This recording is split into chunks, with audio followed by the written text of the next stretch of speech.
I'm going to give you my very honest opinion of this John Deere Gator XUV560ES4 model. And on top of that, definitely tune in towards the end of this video because I'm also going to talk about all the different side-by-sides you can possibly buy. Why would you get this or a different machine? If you guys have watched the channel, I buy and sell used power sports. I own a Toro dealership. And I've got a John Deere Gator here. I'll explain why this is the machine that I have been using. Like I said, a lot of different information on just different side-by-sides, things you need to consider when buying a side-by-side.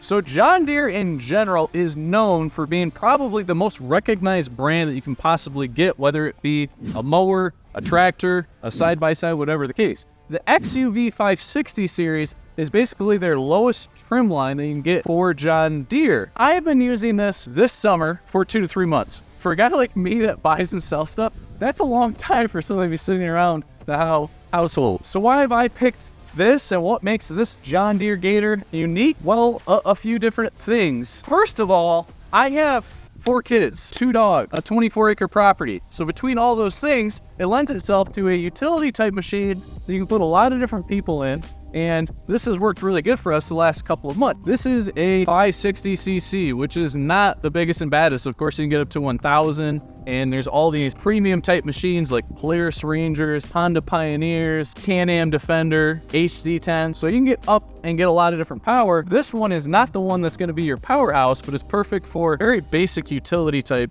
application. So John Deere's XUV500 series is their more basic models. You can get up to an 800 series that's a little bit wider. It's got a beefier transmission, beefier engine. This is not something that's going to be a super robust farm type machine. I have 24 acres. Why is it perfect for me? Yeah, there's farmland around me. We rent this out to a farmer. I'm not doing farming. We are just doing basic things like you're picking up the sticks, you're taking stuff to the fire pit, you're carting kids around, really light type application. The reason I like this is it's very easy to get in and out of the machine. This is for someone who's using it for strictly utility type use, okay? And if that's the case, you want to be able to easily get in and out. Some of these machines that are built for sport, built for the trails, you're going to see bucket seats. Those are super comfortable when you're sitting in them, but it's a lot more cumbersome to get in and out of there. Now, this system versus even something just like a Polaris Ranger, this sits lower. And another thing I like about this versus something like the Polaris Ranger, and I'm bringing up Polaris constantly because they're an industry leader, you know, for side-by-side, but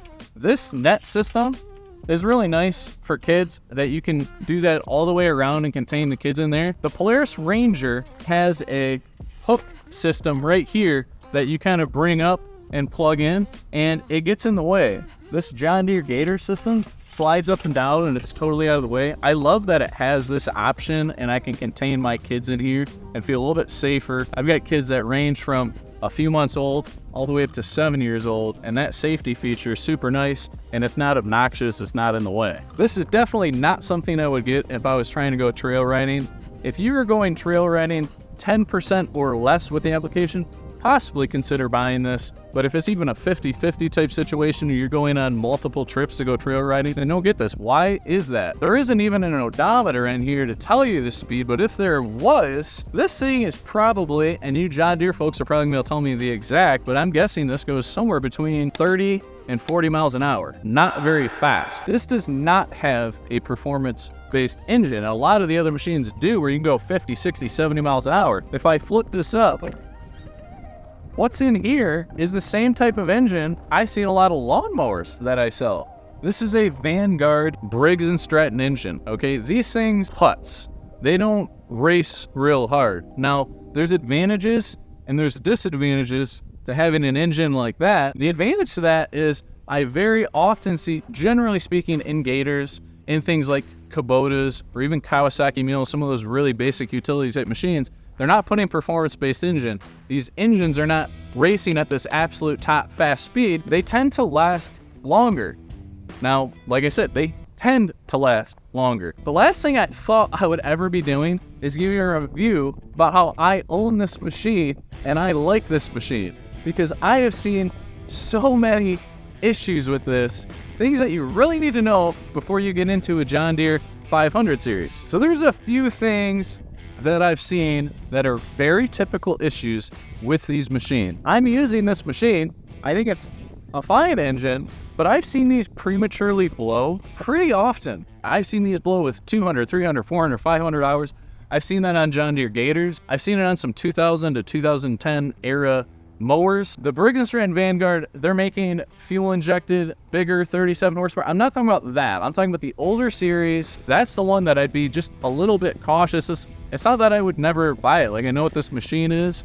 I know I gotta be careful to make sure I maintain it properly. On most of the John Deere Gator 500 series, I see a very big issue with the airbox. The reason I like this is there are 2 rows in this S4 series. Okay, that means 4 seats. That's what the S and the 4 stand for. Probably most of the time, over half the time that we're using this around our house, we're sitting just up in the front and not always using the back. Well, this has just a really simple lever system right here that I can press, and that gets you just extra storage. I can put buckets up here. I can put something that's a little bit longer, and it gives me a lot more space. So a lot of these machines out there are doing things like this. You know, this machine versus something like a Honda Pioneer, if you get a Honda Pioneer 704, it's a much shorter wheelbase, which a lot of people like. I was actually attracted to the idea. That's like one of the first side-by-sides I kept around my property for over a year's time. I really liked it because it was so short, it was kind of nimble. If you've got a little bit less space to store that,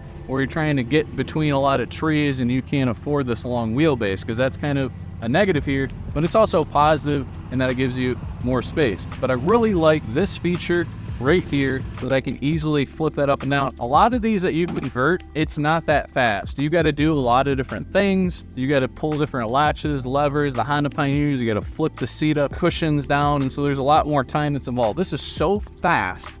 I really like how easy that is. So if you only have the 2-seat version of this back seat right here is going to rest right here. Even when lifting this, you see your access to the air box here, right? Which is gonna you want clean air coming into the engine so you're not getting sand, dust, all these things that can kind of break down and score your piston rings. This is pretty easy to unlatch from this side. So if you have the 2-seat version of this, you can pull all these little tabs, and that's really easy. But if you try to pull this off, you can get access slightly to this, but normally the seat is pressing up against this side, and you literally don't even have room to barely reach in and pull these tabs on and off. So the nice thing about the 4-seat version is you can flip that seat and you can pull these off very easily. It's actually super easy to access the airbox on here. If I pull this off, there it is. Certain John Deeres, like I know if you get into the 800 series, I think it's really hard to access things like the battery. So like John Deere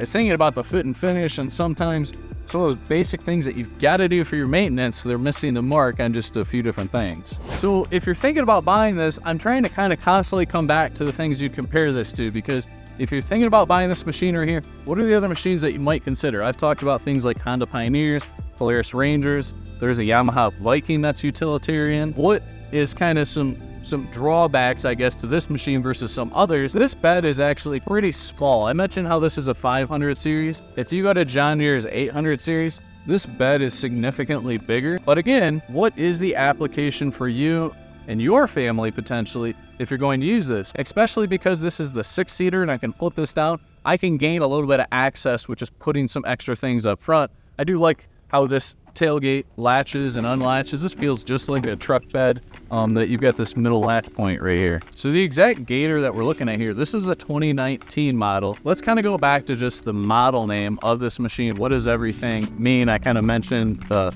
500 being the CCs, XUV, they kind of put in front of all of their vehicles. Well, this is the E. I'm not a John Deere dealer. I've just seen a lot come in and out. I believe you can get an E, an M, and an R. The E is their most basic series. You can get a dash in here, and you can get power steering in a model like this. I believe the E series, you're not gonna get that. If you go up to the M series, you're going to get power steering, and I would imagine this is gonna depend on what year you're buying, but I know now they're making digital displays. I think they're doing that even as low as the E series. And go ahead and tell me if you guys have one of these or you know more about this John Deere than I do. Typically an R for John Deere, I believe that's when they're cabbing the units and sometimes they have heat and AC. So I'm gonna hop in this shortly, be able to see how fast that it goes, go down the driveway, kind of me getting in and out. Reference, as always, I am 6'8". I am abnormally large. I have enough space. It's a little bit tight for me, getting in and out of the machine. Before I go off and I drive it down, you kind of see some of those things. I've talked about all the different space that you can have. You can grab these latches up here. There is a pretty good amount of storage, maybe put like a strap or just some things kind of long term that you want to have just in case something goes wrong up front there. So let's fire this up and let's just take it for a drive.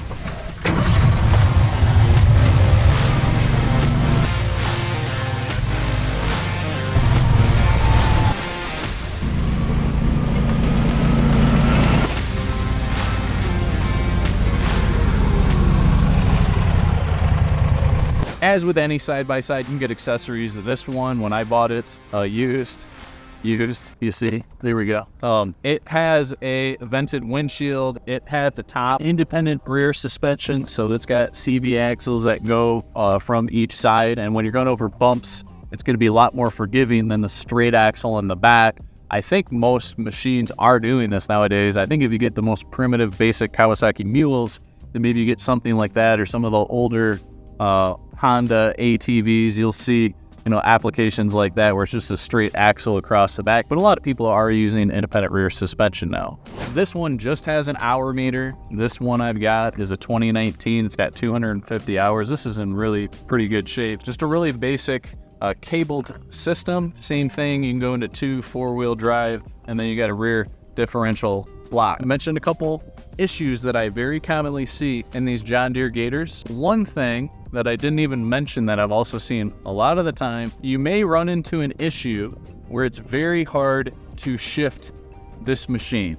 And the way that this machine works is it has a clutch. It's got a clutch and it's got a belt. And basically the way that a clutch works with a belt versus something like a car transmission, which is actually more along the lines of, I mentioned a Honda Pioneer, there's quite a big difference in just how those operate, which can cause some problems, but it also, to me, is a little bit better of a user experience. So first of all, if you have a clutch-based system, basically you have a piece that moves in and out, and that's the clutch, okay? And it's kind of almost picture 2 bowls that are facing each other, and when it pulls in, when the clutch pulls in, it grips onto this belt that's spinning. Now, if the clutch can't fully separate, there's actually a secondary clutch and a primary clutch. If the clutch can't fully separate, it's grabbing that belt when it shouldn't. When you're in neutral, the primary clutch shouldn't necessarily be grabbing onto the belt. If it gets really dirty or it's not expanding all the way, it's gonna grab onto that belt. It's supposed to be spinning, but not grabbing the belt when you're in neutral. And a really common issue on this is it can be really hard to shift. And why is that? What's the issue we've had to fix many times on these? It's that the clutch is not fully expanding, so that can be an issue if the idle is too high. In other words, if you're pressing this pedal, it's going to bring those RPMs up, and it's going to grab onto the belt prematurely. That can be a problem if it's just simply idling too high, and that's a really easy fix. There's just an adjustment in the back that you can do. Sometimes you got to pull the clutch, clean it, kind of make it so that it can expand properly, but it's a very common issue we see on these as well. Now, back to the Honda Pioneer I keep mentioning, that has more of a car style transmission where you're gonna feel gears, 1, 2, 3, 4, 5 gears. And you're gonna feel this lurching type feeling when you're moving really slow. The very first side-by-side that we had around this property, I got a Honda Pioneer 700-4, and I really like Hondas. They're known for the reliability. Those transmissions don't really break, or you don't have issues like the belt, the clutch issues. One thing that I really don't necessarily like is you feel the gears so much. It's not a smooth type feeling. That's the beauty of this belt and clutch based system, is when you take off, it's a very smooth type feeling. You're not gonna have this lurching, you're not gonna feel the gears as you go through, because this just kind of sucks together and grabs the belt kind of in this smooth type motion. So it can be a negative, right, that you got to mess with the clutch or the belts, but as far as a user experience, I tend to think it's better. One thing, again, when you get into the E series, some of these models you can get fuel injected. So anytime if you're curious, are you getting a fuel injected machine or not? This is for the choke right here. Okay, that's going to be used if you have a carburetor, which means it's not fuel injected. So if you see a choke on your machine, then you're not getting something that is fuel injected. So this is a choke. I'd rather have something that's fuel injected, especially we live up here in Michigan. Turn the key in the wintertime and it fires right up. System where you got to use a choke, you might be holding that out, letting the engine warm up quite a bit before you let that down. I think as you go up in trim levels, you'll see options where you're going to get fuel injection rather than something that's carbureted. So overall, what do I think about this machine? I really like it, but keep all this in context, guys. This right here is around, used, mind you, around a $10,000 machine. Some of the machines that I've had in the past, like high-end Honda Pioneer 1000-5s, Can-Am Defender HD10 Maxes, those are more like $15,000 to $20,000 machines used. It's just a lot of money. So for what I'm doing, the fact that I've got just this really basic type application use, and I got these kids and the convenience of getting in and out, this price point right here makes a lot of sense. And that's why I really like this machine. Doesn't come without its faults. I mentioned some of the things I don't like, but honestly, it just being quiet, easy to get in and out of, put the kids in there. I love this transition to be able to get more space in the back. I really like this. I really would recommend this machine. Check things like the air filter. Make sure that you don't have any sticking when you're trying to shift in and out of gear. Check for some of those basic things. Make sure the oil level's up. I mentioned how some of these have had issues with premature blowing if it's that Vanguard engine.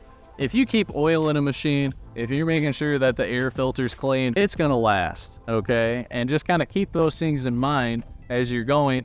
Anytime if you're in the market, if this is like a used one you're looking at, it's not always so much about the exact machine you're buying, but who are you buying it from? How is it maintained? You know, so kind of keep all that in mind. Really appreciate you guys watching this. A little bit of a different video that you're here at the Howe house, just seeing what I use around here. We're talking all things equipment here on the channel of Howe Equipment. We'll see you the next time.